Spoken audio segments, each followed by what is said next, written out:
Hi boys and girls, it's your boy Chips Ahoy. I'm in South End, Charlotte, North Carolina. Going to do a gear review for y'all today, the Canon R5, which I'm filming on right now. But first, we're going to drop into Biddy and Beau's, which is a coffee shop, really cool coffee shop. It was started by the owners, husband and wife team, and they had some kids that had some disabilities, autism, Down syndrome, and they started this coffee shop, which is a place for everybody to work, which is really cool. And yeah, because those people are normal just like all of us. We all got something going on, and it's a place for them to work and make a living and get out and express themselves as well. It's a beautiful place. So I'm going to take you in there. I'm going to get a coffee. I'm just going to get an Americano, heavy cream, a little bit of Splenda, and keep it moving on to the gear review. But let me take you on to Biddy and Beau's. Let's check this place out.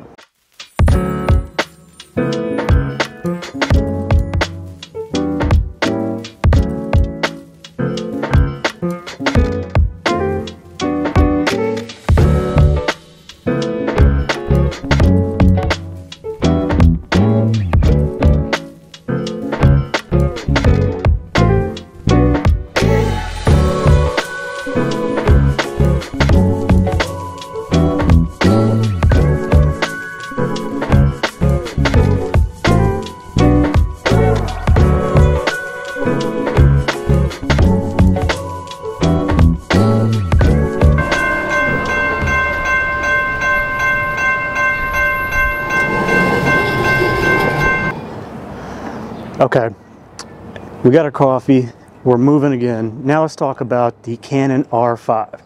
I'm going to get the video stuff out of the way first because I'm predominantly a stills shooter. As far as the video goes, it was well documented when this thing came out that it could shoot 8K, that we're doing 4K, 120 frames per second. Everything seemed sweet. It seemed like this ultimate hybrid, 45 megapixels, 8K, 4K, 120, all this stuff. Everything seemed too good to be true. And it was, because the camera immediately started experiencing a lot of overheating issues when it came to video, especially the longer high-res footage. And yeah, that's why they created the Canon R5C, which is a cinema line. It's got a fatter back, I'm assuming because they put a fan in it to help keep things cool so it's not overheating. But as far as video goes, it is an amazing video camera. I mean, it does do, like I said, 8K, very limited though.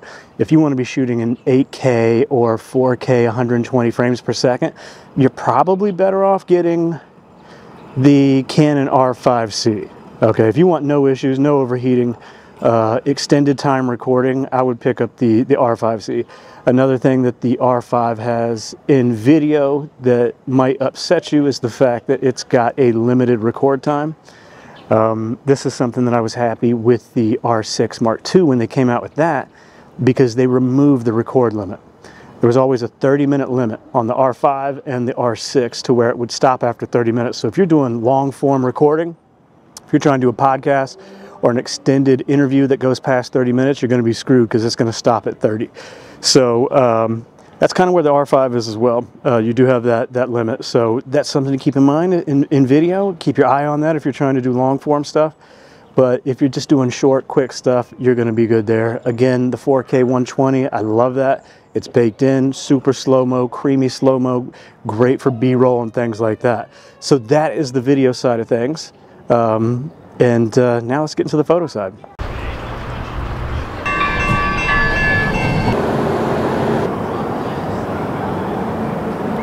All right, as far as still photography goes, this guy is 45 megapixels, big ass sensor.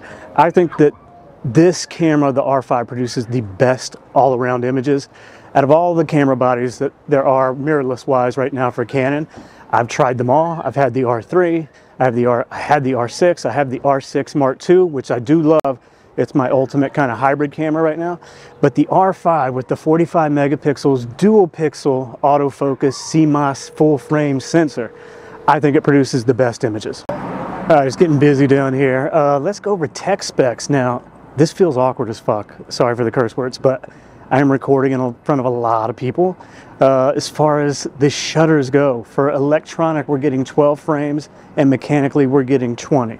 which is nice. It's obviously not the R6 Mark II equivalent, but for something with that many megapixels, that's still a good shutter count.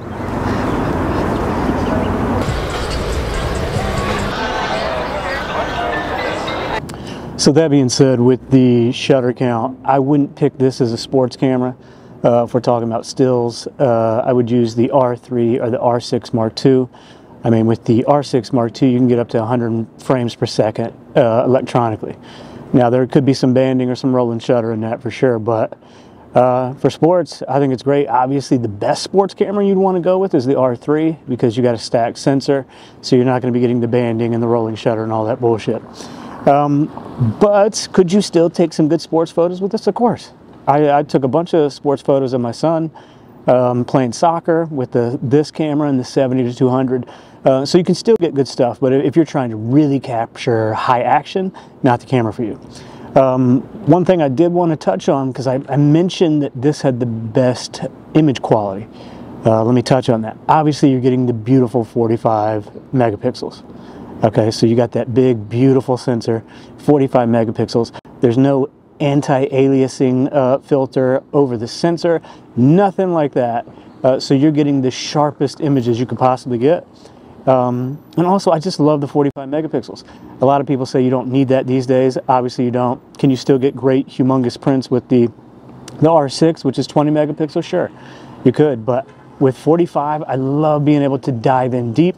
I've also mentioned before that your boy struggles sometimes on a wedding day with quick action stuff. So I love the ability of having 45 megapixels and being able to crop in if I need to. But as far as just the color, the clarity, the sharpness, of all the Canon mirrorless cameras, this one is the best.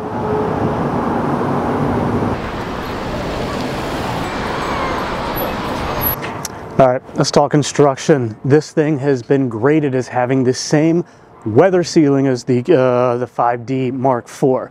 So you know you're getting a camera that is very capable of being out in the elements and not getting jacked up. That's a big plus. Let's also talk, since we're talking construction, let's talk about the card slots.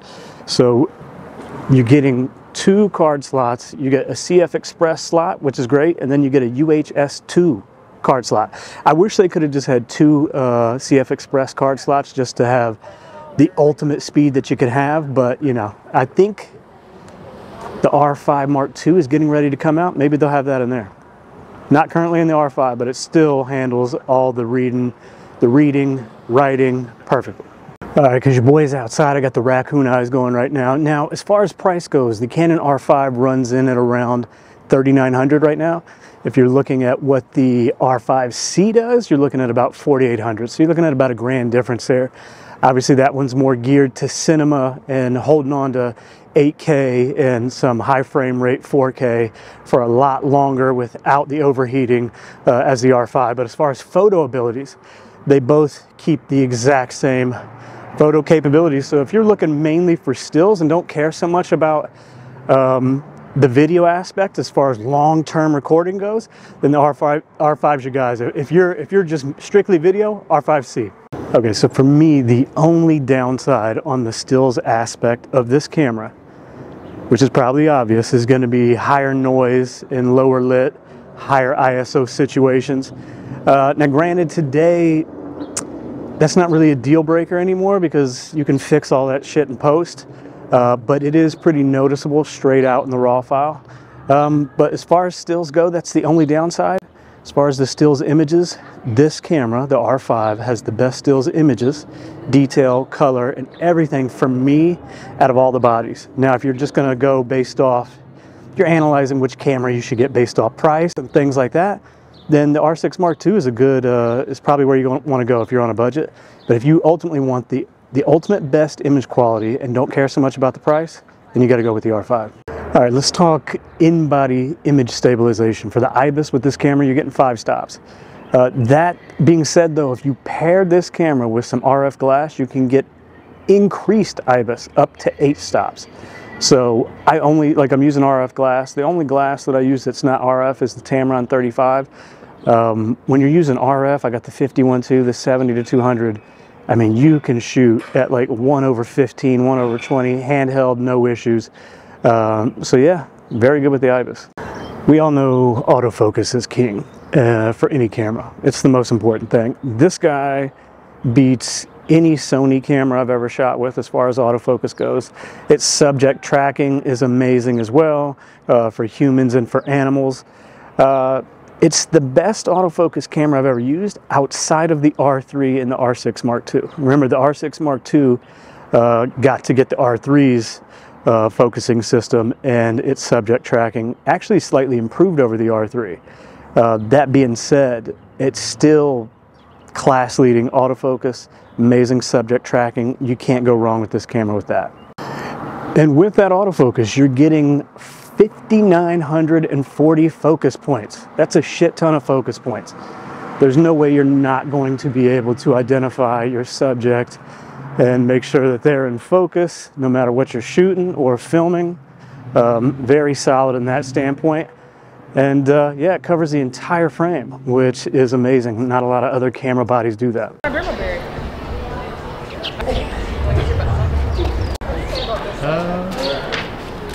So there we have it. I know that in my Canon R6 Mark II video, I talked about how I thought that that was the ultimate camera. Now when it comes to price, I do believe that to be true, because it's just the ultimate hybrid, and it's, you know, $1,000 or more cheaper than this camera, the R5. So it's great with video, no limits on recording. It's got a smaller sensor size, so there is that. But what I have for my wedding days and on my shoots is I have this guy, the R5, megapixel beast, best images, paired with the R6 Mark II. So I got one on one side of me, the other on the other side, and you know, we just go rocking and rolling. But for this camera, for me, I would say it's about a 9.7 out of 10. Amazing camera, my favorite stills camera, and I'd highly recommend it to anybody. That being said, I am hearing rumors out of Canon, rumors that the R5 Mark II is getting ready to come out. So maybe don't run out and just buy this guy just yet. But if you're on a budget and you want amazing image quality and you see that the R6 Mark II is coming out, just hold off. When it rolls out, this guy will drop a few hundies and then pick it up. All right, so that is my review of this bad boy. Until next time, please go like, subscribe, leave comments, guys. Let's make this a community. I brought that up before. Send me photos that you're taking with all these cameras and any gear you have. Leave me topics that you guys want me to cover, anything like that. Put it in there for me, and we will make sure we go ahead and tackle that for y'all. Until next time, peace. Nice to be in orbit.